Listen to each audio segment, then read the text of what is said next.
was know the situation of security in Somalia. Right. Now just we are in Somalia and administration like a very local issue since January.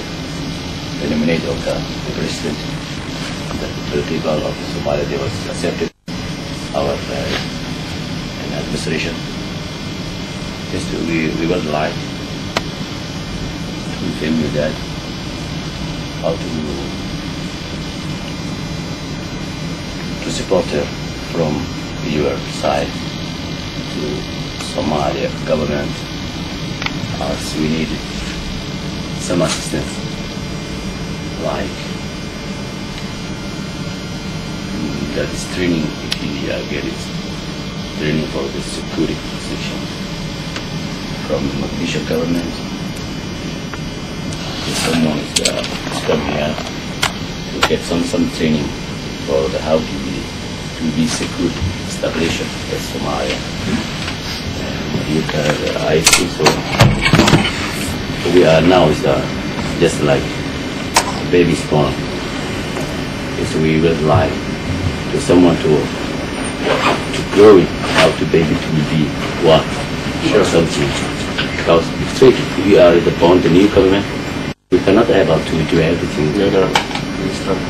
Yeah, that one we are like to from you to support us. What can you can able to support the Somali government, especially in City Hall of the Mogadishu. You know, everybody was looking only that capital of the Mogadishu. Because the capital is now, since yesterday, before that, some people, there's opposition people. They don't like to be the Somali population. Always they would make to rubbish something to against how to be is the successful our plan.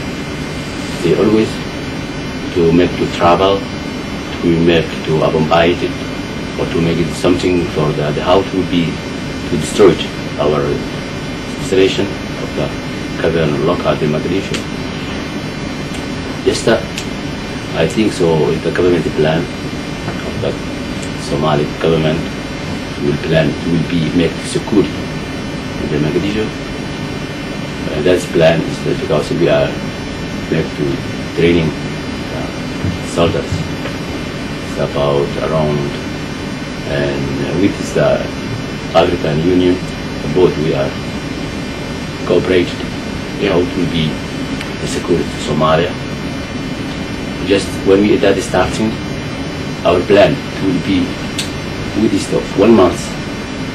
It will be sure to all things in the hand of the government. They are hearing something information out of the government. Before that, we are not starting our cooperation. They starting the hospital from Mogadishu was destroyed since when it's corrupted the foreign government. After that, If there were people who were identified who were going to be prosecutors in Somalia, we could certainly identify the key principles for a fair system. Okay, you would obviously have to identify what resources were available, how the system would best suit yourselves, your culture, your religion, whatever system you would want a fair system. The test that I've always tried to apply in all my life working here is, would I think our system